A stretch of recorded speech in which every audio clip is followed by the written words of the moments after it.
Bismillahirrahmanirrahim. Alhamdulillahirrabbilalamin. Ibu bapak, insya Allah hari ini kita akan membahas tentang tersenyum. Ya, bahkan senyumnya juga disebut dengan senyum keabadian. Ya, manusia itu ada senyum atau tertawa. Kalau tertawa mah kakaknya senyum. Ada menangis, ya. Ternyata senyum, tertawa itu menurut penelitian sehat untuk psikis dan fisik, ya. Nah, ciri rumah tangga yang sehat ada ketawa. Mun ibu sok ketawa dengan suami, sehat. Kan ibu mah pabaeud-baeud, manyun, sehat. Ya bukan berarti suami istri kudu terus hahaha. Maksudnya kalau ada obrolan teh ada ketawa, ada senyum, eta teh sehat. Karena saat kita ketawa, saat kita senyum, itu otak kita melepaskan satu hormon yang disebut dengan hormon endorfin. Nah, hormon endorfin ini bagus untuk daya tahan, ya.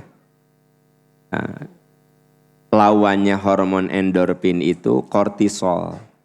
Mun ibu ngambek, bau jamedud, samutut, itu namanya kortisol. Jadi nusok baeud weh, dominan teh kortisol, mun ngamak-amakan adrenalin. Eta teh dua hormon pang butut-bututna. Tapi ku ibu sok dipelihara. Yaitu kortisol dan adrenalin, ya. Hormon stres, kortisol.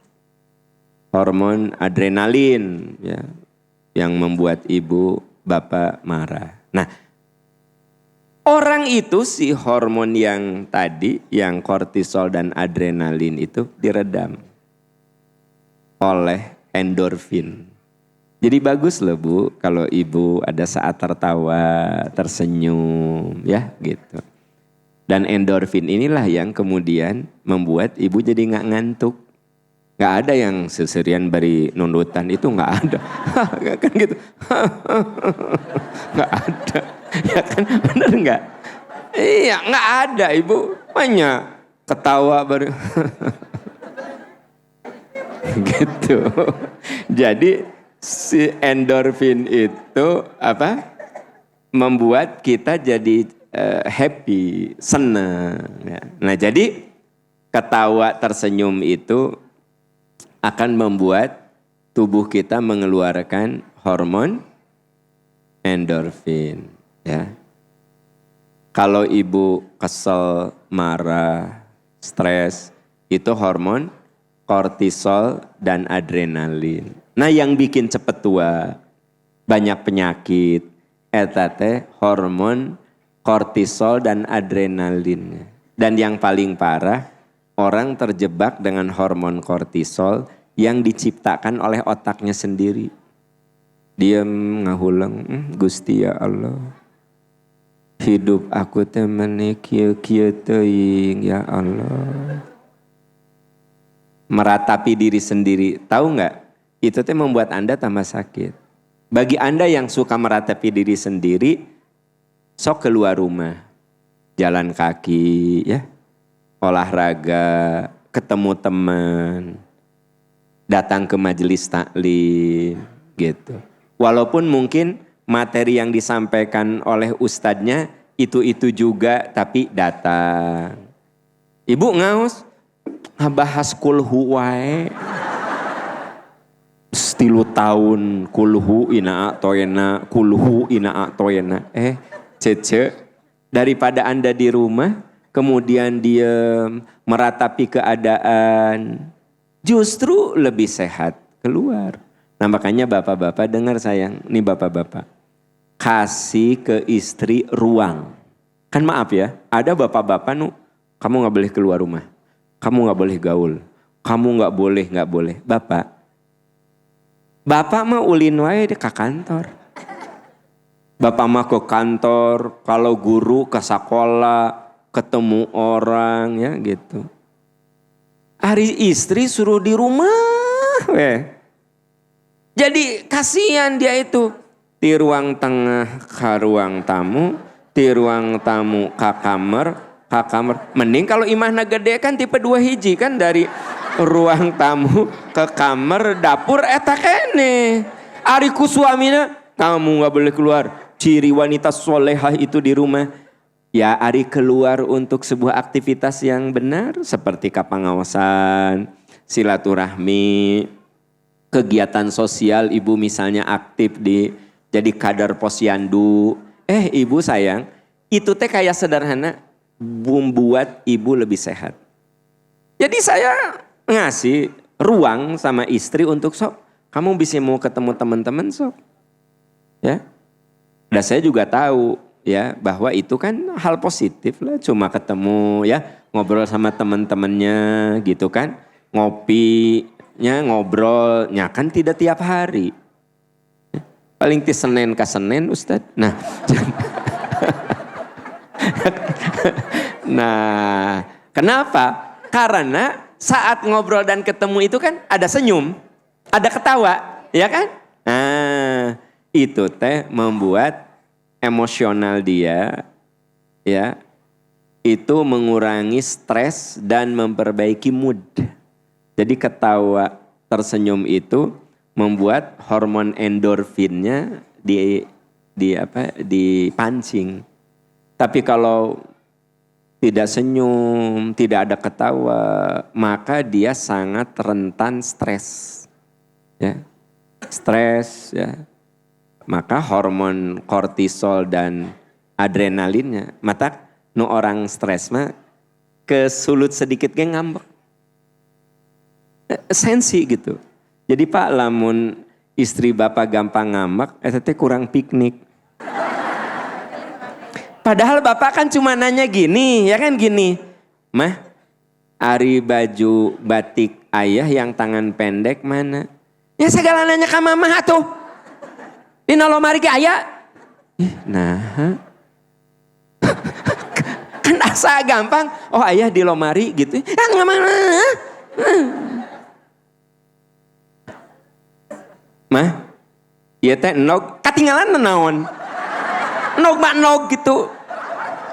Bapak, nah, bapak jangan ngambak deh. Istri bapak teh dominan, eta teh dia di ambang stres.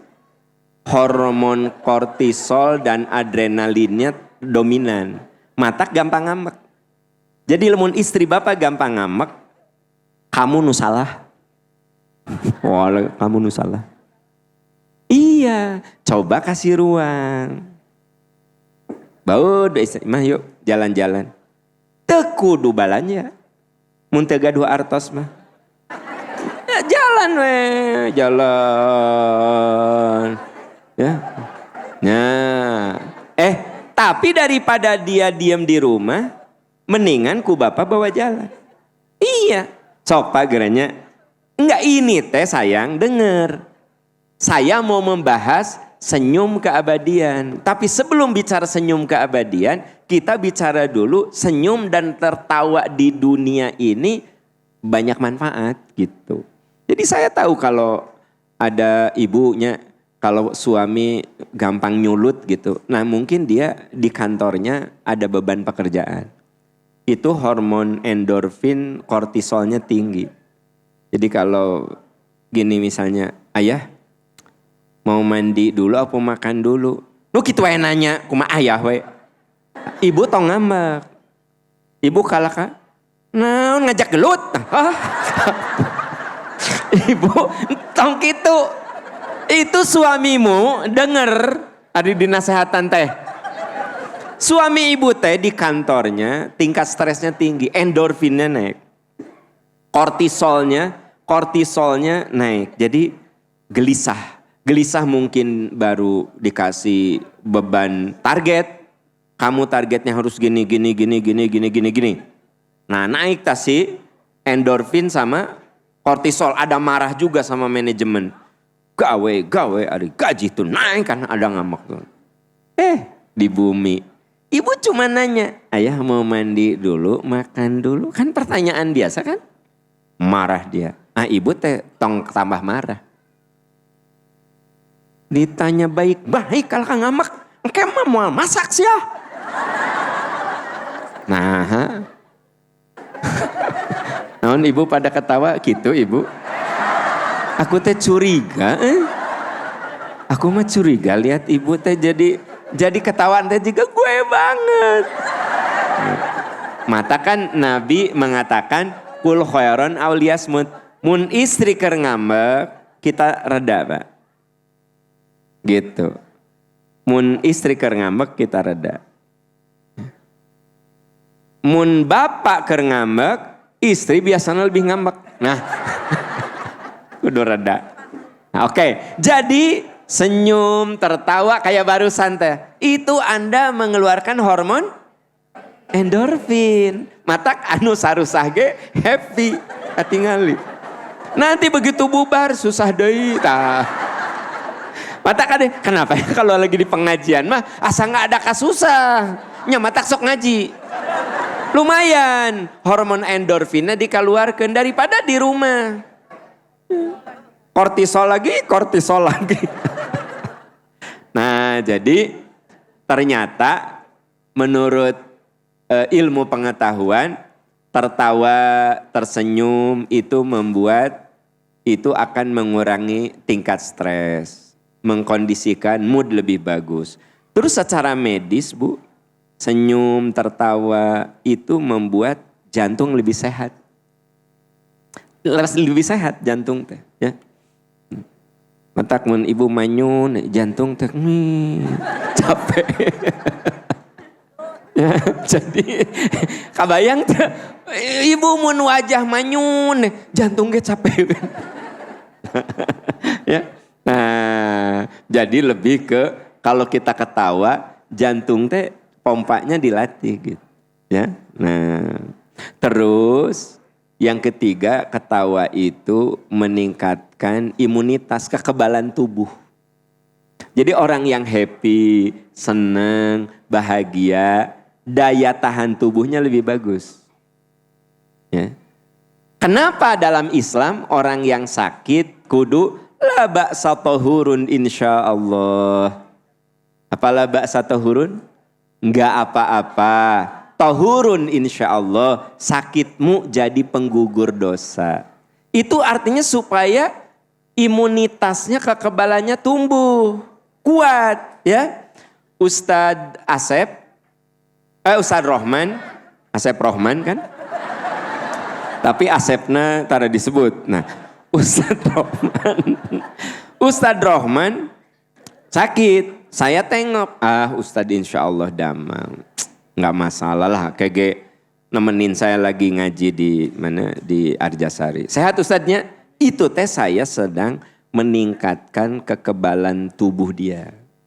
Eta teh saya yang ngomong, datang lagi Pak Ilham, Ustadz damang insya Allah ya. Datang lagi Pak Enceng, datang lagi Abah sok. Semua mengatakan insya Allah sehat, insya Allah sehat, insya Allah sehat. Sistem kekebalan tubuhnya lebih bagus. Makanya Nabi mengatakan la ba'sa tahur, apa-apa. Jadi seberat apapun penyakit nggak apa-apa. Hari Anda malah jadi beban orang yang sakit. Hari Ustadz Rohman teh apa yang kerasa? Pusing Ustadz, udah berapa hari?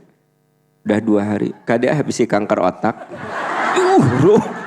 Kebayang tuh dokter wae nggak berani mengatakan kanker otak.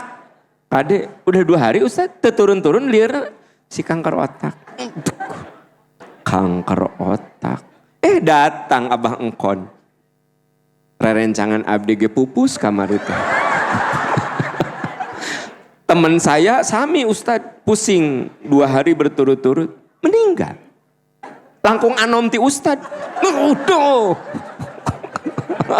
Jadi kita kalau ke orang sakit itu la ba'sa tohur. La ba'sa tohur tuh enggak apa-apa. Tohur, pembersih, pensuci untuk Anda. Pengangkat derajat gitu ya Bu ya. Jadi Ibu kalau teman sakit, insya Allah damang ke enjing ngaos denya. Ngaos deh ke Arjasari. Gitu. Nah ditakut-takutin gitu. Jadi ketawa, senyum. Kan kita bicara tentang senyum keabadian. Nah, jangan disepelekan senyum. Jangan disepelekan ketawa. Ya. Nah, yang tidak boleh itu ketawa yang tak henti-hentinya. Dan memang boro-boro cek agama. Orangnya bakal bingung dengan orang. Susurian gitu. Nah, sehingga curiga jika itu pakai obat dah. Karena orang yang obat apa? Obat narkoba mah mun bawa anas bahagia ketawa begitu. Sehal sedikit aja nu urang mah teu seuri mana surina teh. Naon jika aku narkoba. Nah gitu. Jadi asa memang tadi bikin kita ketawa. Wah ya narkoba. Jadi saya curiga Ustaz. Di dia aya nu pake narkoba seperti tadi teu eureun. Udah tuh cicing. Saya jadi khawatir. Jadi ketawa tersenyum satu mengurangi stres. Yang kedua baik untuk kesehatan. Yang ketiga meningkatkan. Yang keempat katanya menurut ilmu senyum ketawa itu meredakan nyeri. Sok ibu mun ketawa. Ya kan nyeri terada berkurang. Begitu udah selesai ketawa encok deh jadi deh. Gitu. Tapi pas ketawa mah encok teh hilang. Begitu beres baru teman-teman bubar nyeri deui.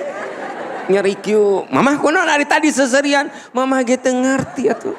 Keraya si Ce Yuyun jeung Ce Isah jeung Ce Nani mah mamah teh sehat. Begitu baralik ngip. Nah, terus yang kelima, tertawa atau senyum itu memperkuat hubungan sosial. Apa Bu? Memperkuat hubungan sosial. Nah makanya saya bilang tadi, mun suami istri ngobrol ada ketawa, itu sebenarnya membangun bonding, menguatkan hubungan, relasi. Ya Ibu akan tertawa lepas dengan teman yang secara batiniah lebih bondingnya lebih kuat. Ya. Tapi kalau Ibu di kereta misalnya ya ketemu orang bondingnya belum kuat, ada ketawa tapi ya biasa sandar kecuali pakai obat. Gitu. Nah, tapi ini tugas ketua kelas untuk melihat siapa yang pakai obat gitu. Nah, jadi teman-teman ternyata ketawa itu, senyum itu, yang tidak boleh itu tertawa berlebih-lebihan sampai kita lalai. Nah itu memang, nanti akan saya tunjukkan ayatnya.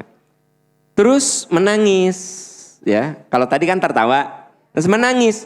Ternyata Bu, menangis itu juga salah satu cara untuk melepas beban psikis. Ibu, lamun ibu berat, capek, lelah secara emosi, terus ibu nangis, bagus. Itu ibu melepas beban psikis ibu. Ibu misalnya capek banget ngadepin anak yang kurang soleh, disuruh belajar kedamaian terus, ibu kadang bisa sampai nangis. Tuh belajar, ibu sampai nangis. Itu sebenarnya meringankan beban ibu. Ya.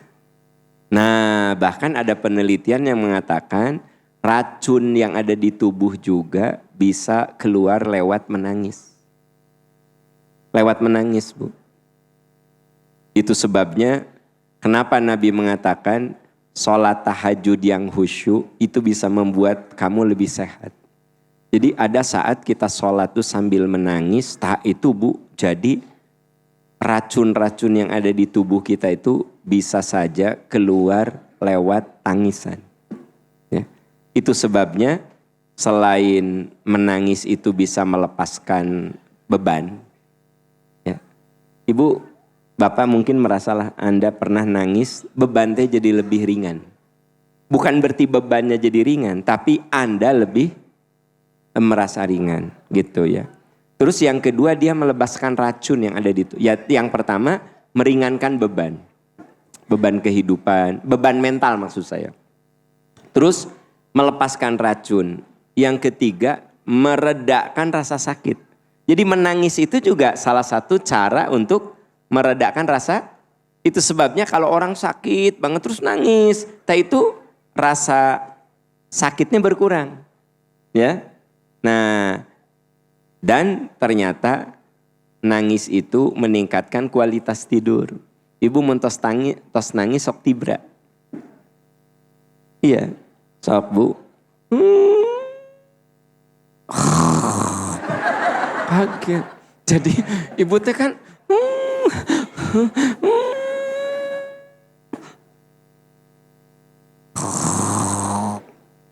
sampai orang sekitarnya juga kaget. Jadi memang menangis itu bisa meningkatkan kualitas. Ibu perhatikan, kalau anak ibu mentos nangis, sok tibra. Ya. Jadi anak kita nangis tuh bisa saja, dia kecewa sama kita.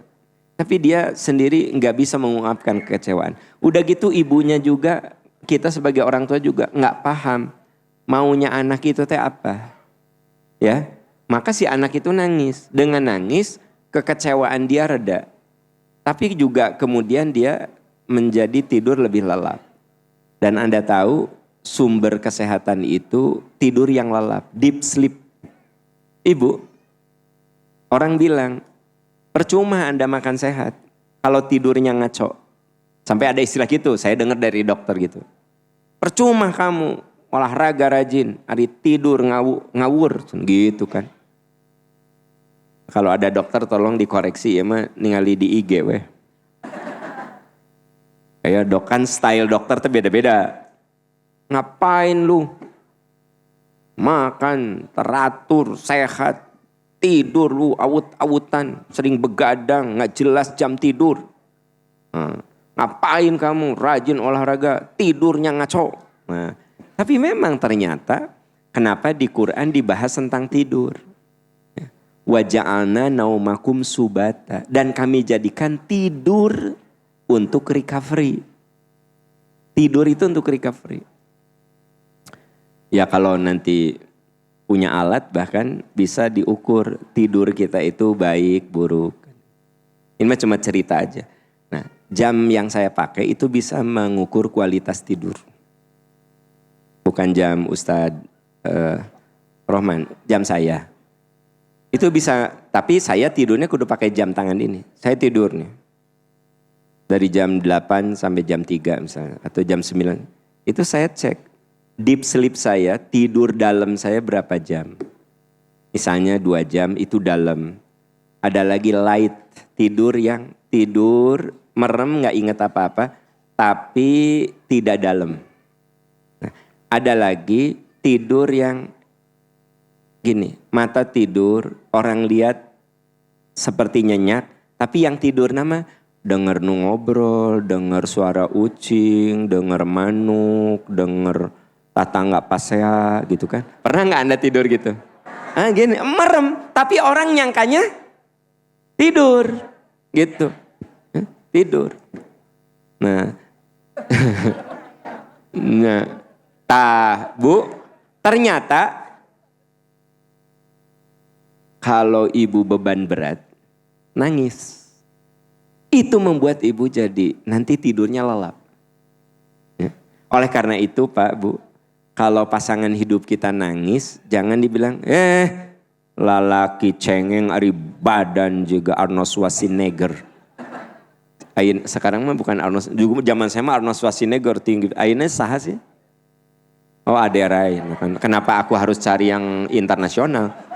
Badan gede kada aderai, meni kitu wae cerik ibu, biarkan. Suami ibu badannya besar tinggi, waweg kayak aderai. Mama, antep kan, antep.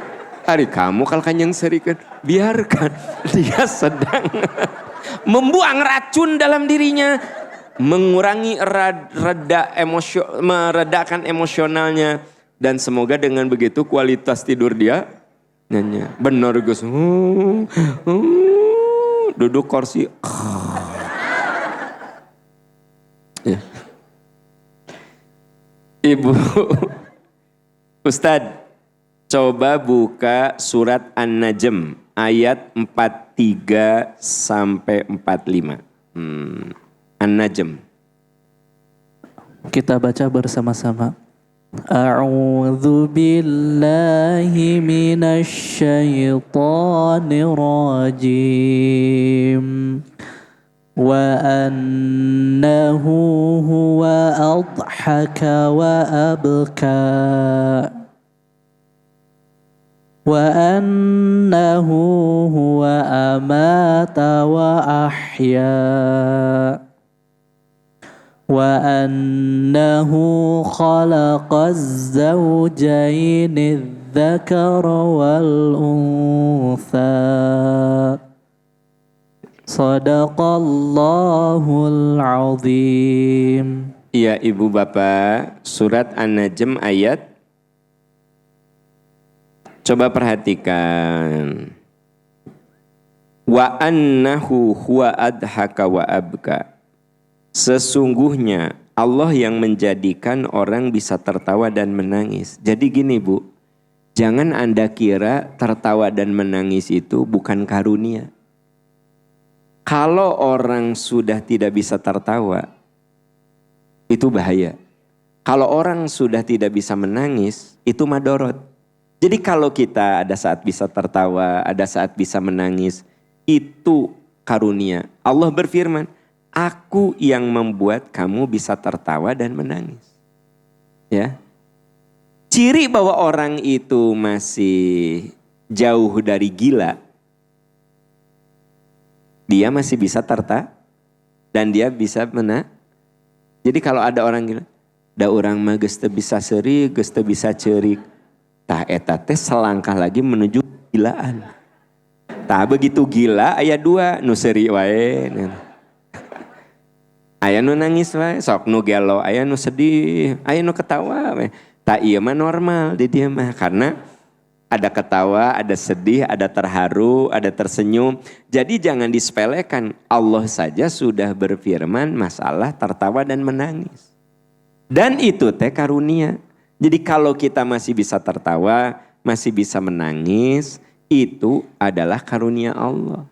Sebab ketika kita sudah tidak kuasa untuk tertawa, tidak kuasa untuk nangis, kebayang tubuh kita jebol. Makanya saya tadi bilang, apa manfaat tertawa? Tadi kan sudah, lupa lagi juga nggak apa? Tadi ada. Nah, pas tadi irahanya tadi. Nah, terus ada juga saya sebut tentang manfaat menangis, ya kan? Gitu.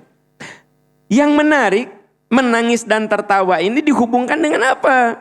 Wa annahu huwa amata wa ahya. Sungguh Allah mematikan dan menghidupkan. Nah, Bu, perhatikan ya. Di ayat berapa tadi? Nanti Ustaz. Ayat berapa? Ayat 43 itu bicara tentang tertawa dan ayat 44 bicara tentang mematikan dan dengar ya, dalam peristiwa kematian suka ada tangisan? Ada. Ada ketawa enggak? Ada loh Bu. Jadi gini, kalau orang soleh pasti ditangisi banyak orang. Tapi ruhnya itu tertawa, tersenyum. Bahkan bilang, Kodimuni cepat kuburkan. Jadi tanda dia orang soleh. Banyak yang menangisi. Tapi yang bersangkutannya happy. Tas yang meninggal nanti happy.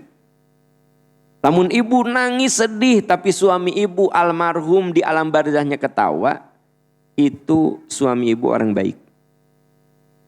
Tapi mun ibu tersenyum di nahate tapi almarhum nangis, berarti itu si almarhum orang buruk. Ya istrinya, anak nate memang sih kelihatan nangis tapi hati nama nangis bahagia teh geningan.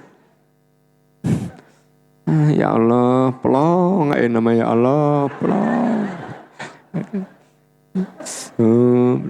Nah, makanya tema kita senyuman keabadian tuh sebenarnya bicara tentang ada senyuman yang benar-benar senyuman bahagia yang abadi. Kalau senyum sekarang mah ada stimulasi sesaat, tapi ada senyum abadi mah stimulasi nate dikumpulkan sama amal-amal kita, amal-amal. Sampai di puncaknya kita senyum keabadian. Tak eta mah senyum yang membuat alam barzah, alam kebangkitan bahagia terus. Makanya disebut tema kita senyum keabadian. Yang dibahas di sini tertawa menangis itu duniawi. Karena senyum di dunia, tertawa di dunia ini dia bumbu kehidupan. Ya, yang namanya bumbu ya sewajarnya. Ya kan? Matak mun orang ketawa terus mimiti pengajian sampai pulang ketawa terus itu bumbunya kebanyakan. Ya kan? Bumbunya kebanyakan. Ya, masakan mun bumbunya kebanyakan teh giung. Nah, jadi yang menarik di sini wa annahu huwa amata wa ahya. Allah menghidupkan dan mematikan. Jadi di dalam peristiwa kematian itu ada senyuman dan ada tangisan. Kalau orangnya soleh, ruhnya itu tersenyum. Orang hidup menangis. Tapi kalau ruhnya tidak soleh, orang hidup tersenyum. Tapi ruhnya, ada satu nasihat dari Ali bin Abi Thalib. Ini gak ada di Quran, tapi saya elaborasi dari apa yang dikatakan oleh Ali bin Abi Thalib radhiyallahu an. Waladat ka ummuka yabna Adam bakian. Ibumu saat melahirkanmu wahai manusia, sesungguhnya kamu saat lahir itu nangis. Jadi sunnatullahnya kita ini saat lahir nangis. Dan gak ada yang brol. Oh, pasti suster dokter lagi kaget tuh ya. Ya enggak? Begitu brol, wow. Dan biasanya katanya, kata ahli kesehatan, kalau bayi lahir nangis, wah, itu bagus. Bagus. Ya, kuat. Oi bapak, iya saya cina putra bapak teh, cek dokter anak teh, tangisannya mending denger gitu, wah, gitu kan. Jadi nggak bagus kalau Anda punya anak, si bungsu mah bager dah begitu brol teh. Meni ngahenen atau nangis. Eta si bungsu mah bager. Eta lancuk nama brol. Wow, nuka dua mah, nuka tilu mah. Eta teh butut. Nggak bagus. Jadi kalau bayi lahir terus, itu teh nggak bagus. Yang bagus mah yang wow, sampai wow merah semuanya, wow gitu kan. Nah makanya kata Ali bin Abi Thalib, ketika ibumu melahirkan, kamu nangis. Ya, wan nasu haulaka yadhakuna surura. Kata Ali, saat kamu lahir, kamu nangis. Kamu tahu nggak? Wan nasu haulak, orang-orang sekitar bayi itu yadhakuna surura. Mereka bahagia, tersenyum. Akina ketawa, alhamdulillah. Ninikna ketawa, senang. Bapakna ketawa. Ibunya juga di tengah berlumuran darah, makanya secara psikis si bayinya suka disodorin. Itu untuk menghilangkan rasa sakit. Ibu ini putra ibu. Ya Allah, itu rasa sakitnya reda. Ya, itu senyum. Ibu aja yang tadinya sakit itu tersenyum lihat bayi itu. Ya kan? Saya ingin cerita sama Anda, ini nasihat Ali. Ibumu melahirkanmu, kamu lahir bagian, kamu tuh nangis. Wan nasu haulak, orang-orang sekitarmu yadhakuna surura. Mereka happy, senang, bahagia. Fa'mal liyaumika antakuna idza baku. Sok, sekarang kamu beramal yang benar supaya nanti kebalikannya. Saat kamu mati, orang hidup nangis, kamu tersenyum. Fi yaumi mautika dhahikan masruran. Supaya pada hari kematianmu kamu tertawa, kamu tersenyum. Masruron, kamu bahagia. Itu nasihat Ali ya. Bisa dipahami nasihat itu ya. Apa katanya? Saat kamu lahir, kamu nangis. Dan orang sekitarmu tertawa, bahagia, tersenyum. I'mal liyaumika. Sok. Sekarang beramal dari sekarang. Kamu beramal. Supaya fi yaumi mautika, saat kamu mati, dhahikan masruran, kamu tersenyum bahagia, orang hidup menangisi kamu. Nah, itu makanya tema kita apa? Senyum keabadian. Nah, senyum keabadian ini kudu dirancang, kudu diupayakan detik per detik, menit per menit, jam per jam, terus gitu. Itu yang disebut dengan sok kamu berbekal supaya kamu nanti saat meninggal kamu tersenyum, orang hidup menangis. Nah, makanya di sini Allah hubungkan wa annahu amata wa ahya. Wa annahu huwa amata wa ahya. Sungguh Allah yang mematikan dan menghidupkanmu. Gitu, ya. Wa annahu khalaqaz dzakara wal untha. Wa annahu khalaqaz dzakara wal untha min nutfatin idza tumna. Sungguh Allah yang menciptakan pasangan laki-laki dan perempuan. Ibu, bapak, Allah ciptakan laki dan perempuan. Kemudian laki dan perempuan ini diikat oleh satu ikatan namanya pernikahan. Nah, bagi bapak ibu kita semua yang ada dalam ikatan pernikahan, siapkan mental dalam pernikahan tuh ada bahagia, ada sedih. Ada senyuman, ada tangisan. Iya. Sok ibu udah rumah tangga berapa lama? Pasti ada bahagia. Ada sedih. Atau enggak? Semua yang rumah tangga di sini ada sedih, ada bahagia. Tugas kita mengupayakan bahagianya lebih banyak daripada sedihnya. Happy-nya lebih banyak daripada kecewanya. Ibu, ya wajar ibu kecewa sama suami. Tapi kalau bisa sih jangan terlalu tiap hari kecewa. Seminggu sekali gitu. Oh terlalu sering, sebulan sekali. Masih sering, setahun sekali. Nah, tapi rumah tangga nggak ada yang tanpa kecewa. Nggak ada. Ada kehidupan bersama tanpa kecewa, yaitu di surga. Tage kalau masuk surga, kemah itu pembahasan khusus. Tapi selama kita rumah tangga di dunia, Pak, wa annahu khalaqaz zaujaini dzakara wal untha min nutfatin idzan, tetap dalam rumah tangga mah pasti ada ketawa, ada menangis. Jadi Anda bisa lihat, ketawa dan menangis dihubungkan dengan kehidupan dan kematian, dihubungkan dengan kehidupan berkeluarga. Dan itu faktanya pasti demikian.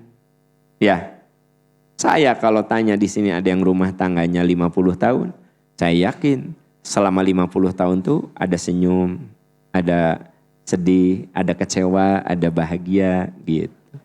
Ya. Ibu, indahnya warna itu saat warna-warninya, saat gini, indahnya ruangan ini, indahnya taman di luar karena bentuknya beda-beda. Ya, tanaman itu beda-beda. Daunnya bentuknya beda-beda. Nah, indahnya rumah tangga teh Karena kadang suka ada perbedaan-perbedaan antar suami istri. Belum lagi nanti dengan anak ada perbedaan. Belum lagi nanti dengan mertua, dengan mantu, dengan cucu. Ada perbedaan-perbedaan.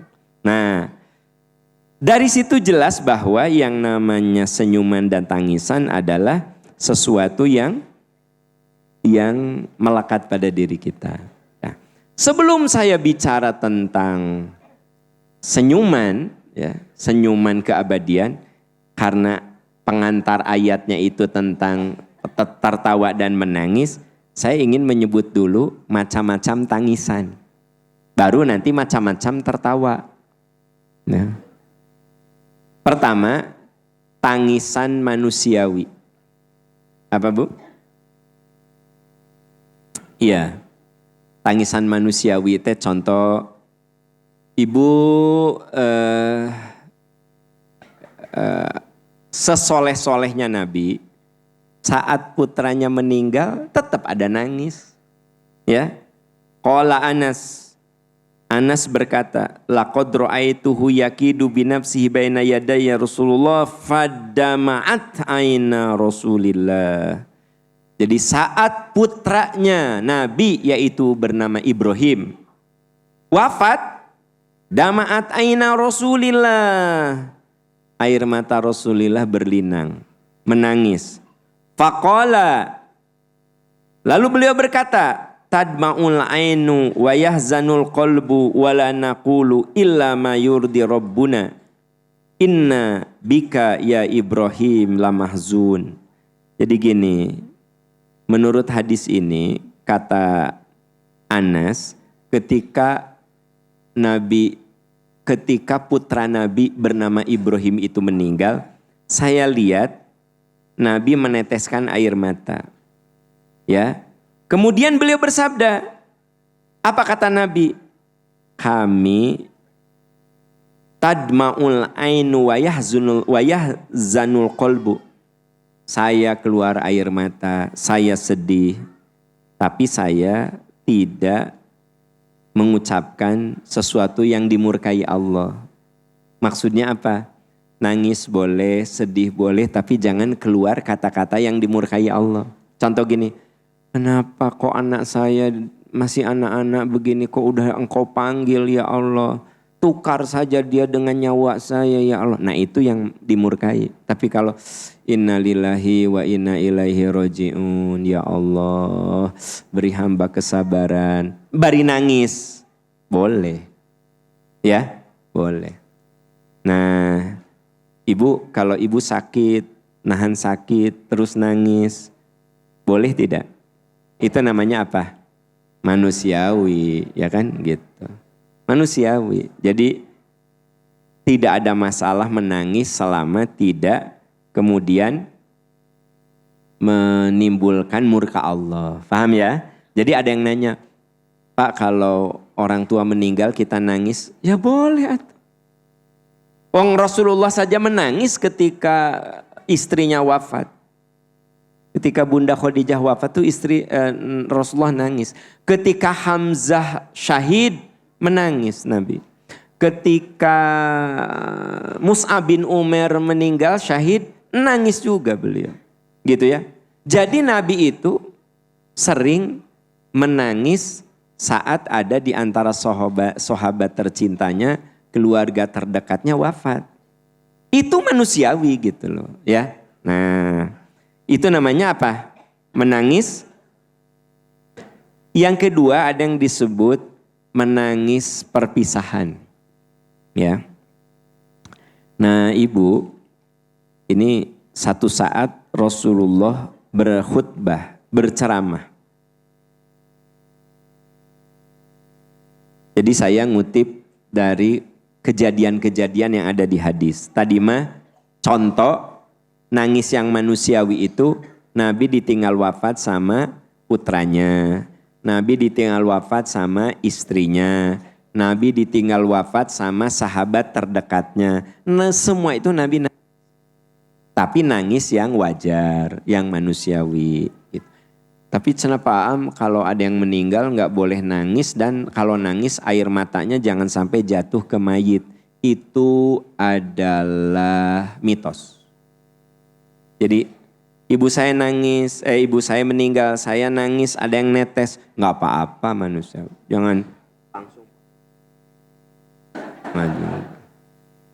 Kan gini ya, awas kita mah, awas jangan nangis, jangan nangis, jangan nangis.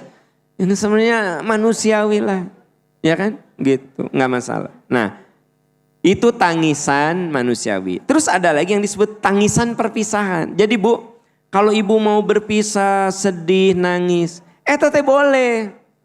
Kan ada yang bilang gini, kamu kalau orang tua mau haji, mau umroh, jangan nangis. Dia mau ibadah. Orang mau ibadah ditangisi. Padahal nggak apa-apa. Cik ibu teh, Hanas teh nangis kamari.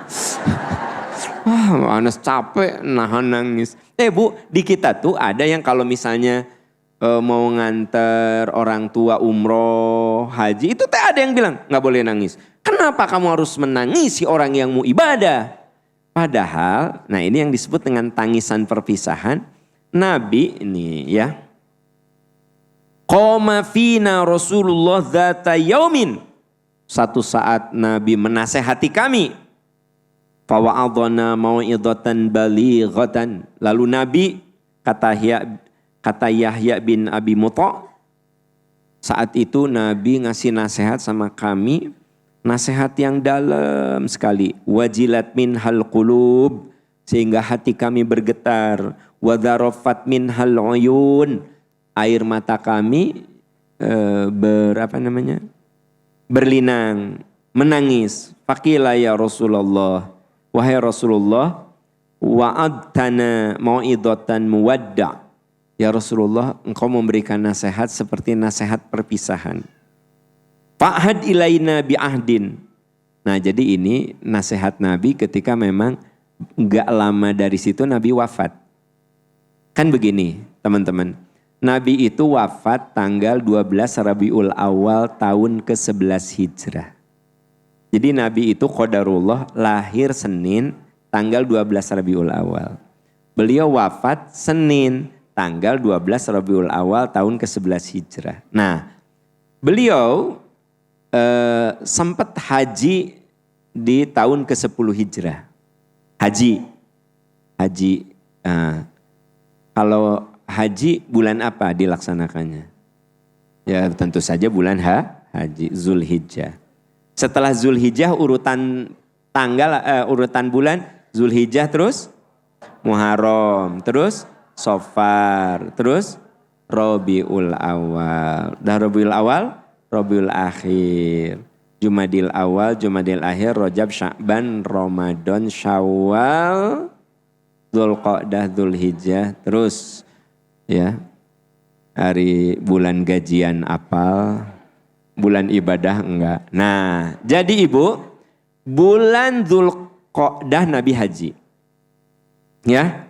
Muharram, Safar, Rabiul Awal.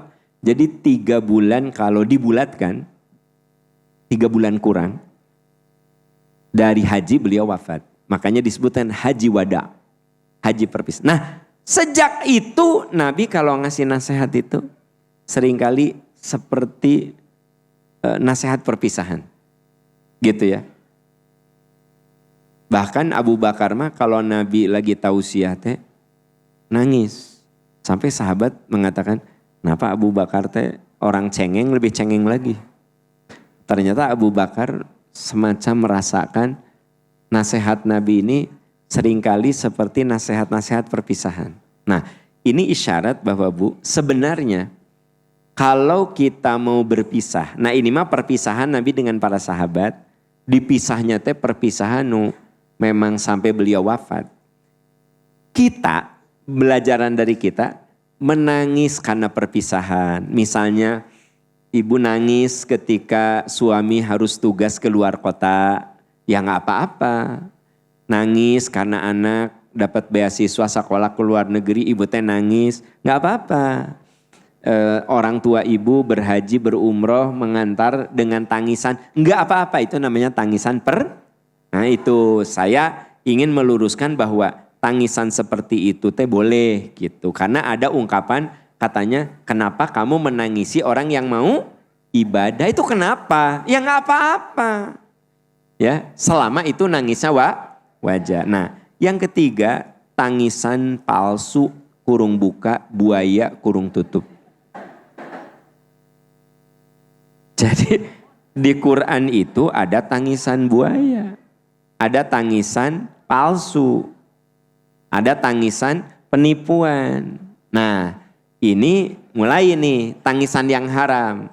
Tangisan manusiawi boleh, tangisan karena perpisahan boleh, selama itu di batas normal.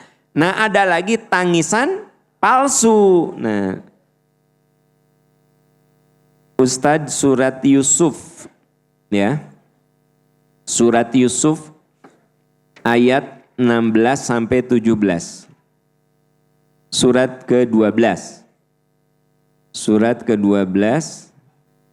A'udzu billahi minasy syaithanir rajim. Waja'u abahum 'isha'an yabkun. Qalu ya abana inna dhahabna nastabiqu wa tarakna Yusufa 'inda mata'ina fa akalahu adh-dhi'b. وَمَا أَنْتَ بِمُؤْمِنٍ لَنَا وَلَوْ كُنَّا صَادِقِينَ صَدَقَ اللَّهُ الْعَظِيمُ. Ibu bapak, riwayat lengkapnya kan Nabi Yakub punya 12 anak. Namanya anak, masing-masing tabiatnya beda. Nah, dari 12 anak itu ada yang bernama Yehuda. Yehuda ini pinter, tapi julid. Dia nggak suka dengan adiknya yang bungsu Yusuf. Karena Yusuf ini paling bager, paling soleh, paling ganteng. Ya dia nggak suka gitu. Gimana caranya? Akhirnya bikin siasat. Ayah, izin saya mau berburu ke hutan. Mun zaman sekarang mah mau main lah ke hutan. Sebenarnya sudah ada niat busuk, yaitu mau membunuh Yusuf. Dan walaupun dia mau membunuh, tetap ada nurani kakak. Nurani kemanusiaan. Jadi tidak dibunuh langsung. Ada sumur, asupkan ke sumur. Udah pasti mati. Menurut dugaan dia pasti mati. Dilucuti aja bajunya. Nangkep binatang. Lalu darahnya dioles-oles dari binatang yang ditangkap itu. Terus dia datang ke bapaknya. Waja'u abahum isya'an yabkun. Mereka datang pada petang hari sambil menangis. Nah, ia nangis nipu bapaknya. Jadi yang namanya tangisan buaya itu ada di Quran. Nah, tapi tidak disebut daratnya. Tapi yang jelas dia nangis. Jadi seringkali suka istilah tangisan buaya itu, air mata buaya itu menangis yang niatnya nipu gitu loh. Nah, ini si anaknya ini, Yehuda ini nipu bapaknya. Dengan mengatakan, ya abana, wahai ayahku, zahabna nastabiqu wa tarakna Yusufa inda mata'ina. Ayah, kami pergi berlomba, kami tinggalkan Yusuf dengan barang-barang kami. Fa'akalahu dhi'bu. Lalu dia diterkam serigala. Nah, ini bajunya ayah. Jadi bajunya itu berdarah. Wa ma anta bimu'minin lana walau kunna shadiqin. Tentu ayah nggak akan percaya sekalipun kami berkata benar. Bu. Jadi si Yehuda ini pinter. Walaupun ayah nggak percaya. Jadi bahasa orang ngebohong gini. Kang Rohman tentu nggak percaya ke saya.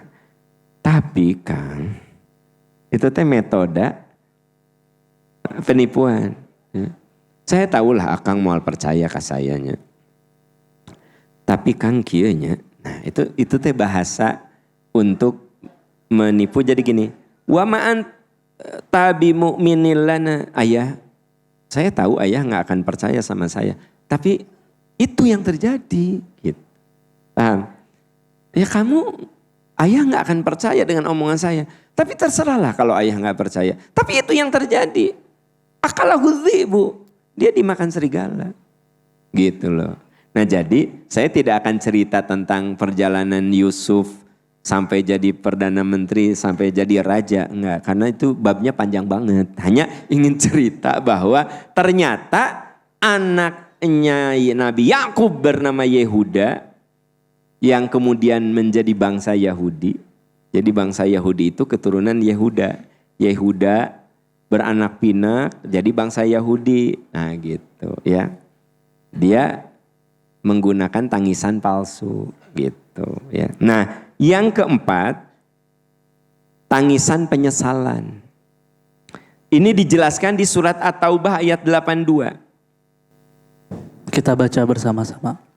A'udzu billahi minasy syaithanir rajim. فليضحكوا قليلا وليبكوا كثيرا جزاء بما كانوا يكسبون صدق Allahul Azim. Ibu bapak, ini cerita nanti di akhirat. Falyadhaku qalila, sekarang di dunia biar mereka sedikit tertawa. Ibu gini, sabahagia-bahagianya kita di dunia, tertawa bahagia dunia teh kecil sebenarnya. Jadi orang yang terbahagia di dunia dibanding dengan akhirat mah nggak ada apa-apanya. Bisa dibayangkan? Sok kamu di dunia banyak bahagia tertawa. Wal yabku katsira. Hati-hati, nanti mereka banyak menangis sebagai balasan jazaa'an bima kanu yaksibun. Jadi di akhirat itu firman Allah, ada orang-orang yang nyesel menangis tak henti-hentinya karena dia pas pulang tidak bawa bekal apa-apa. Ibu bapak, kan penyesalan gini, ini namanya tangisan penyesalan. Jadi ada orang yang menangis tuh saking nyesel nangis, kan gitu. Nah, salah satunya penyesalan yang paling mengerikan adalah penyesalan akhirat. Dia tidak bawa bekal apa-apa. Bahkan mengatakan, Robbirji'un, bari nangis. Ya Allah, balikan saya ke dunia. La'anli a'malu solihan fima taroktu, agar saya bisa beramal soleh. Nah, itu namanya tangisan penyesalan. Tapi tangisan penyesalan ini disebut penyesalan abadi karena nggak mungkin orang balik lagi ke dunia gitu. Ibu, tidak jarang loh anak yang nyesel, saya teh ke orang tua belum bisa menyenangkan teh karena saya pas beliau hidup kelakuan saya masih parah. Bagi bapak ibu yang merasa dulu ke orang tuanya belum maksimal, sok mempenghidup, doakan. Jangan jadi penyesalan, jangan jadi tangisan penyesalan keabadian. Kalau misalnya kita melalaikan apa, perbaiki sekarang. Karena waliyabku katsiran jazaa'an bima kanu yaksibun. Nanti mereka banyak menangis di akhirat atas balasan dari perbuatannya. Ya. Ada orang yang ketika sehat, kuat, nggak pernah sholat, nggak pernah puasa. Ayeuna udah nggak bisa ruku, udah bisa sujud, baru mau sholat. Itu lebih bagus. Menyesal di situ masih bagus. Yang bahaya kalau sudah habis umur, habis waktu baru nyesal. Nah itu tangisan penyesalan. Ya. Tangisan penyesalan. Makanya ada orang yang saat dipanggil oleh Allah, dia menangis ingin ditangguhkan. Robbi laula akhortani ila ajalin qarib, Tuhan tangguhkan. Nah karena itu Bu, sebelum terjadi tangisan penyesalan, kita ini berusaha minimal seminggu sekali ke sini ya. Ibu yang rombongan nanti bikin rombongan lagi, ya kan? Nggak apa-apa jadi yang tadi 9 bis jadi 12 bis, yang berapa? 5 jadi 7. Yang gak pernah rombongan gak masalah, pertahankan jiwamu. Dengan kesendiriannya, ya kan gitu. Memang ada orang yang lebih senang sendiri. Nah gitu. Enggak apa-apa ya. No penting mah jangan hidup mah jangan sampai mengalami penyesalan abadi. Itu jangan sampai ya.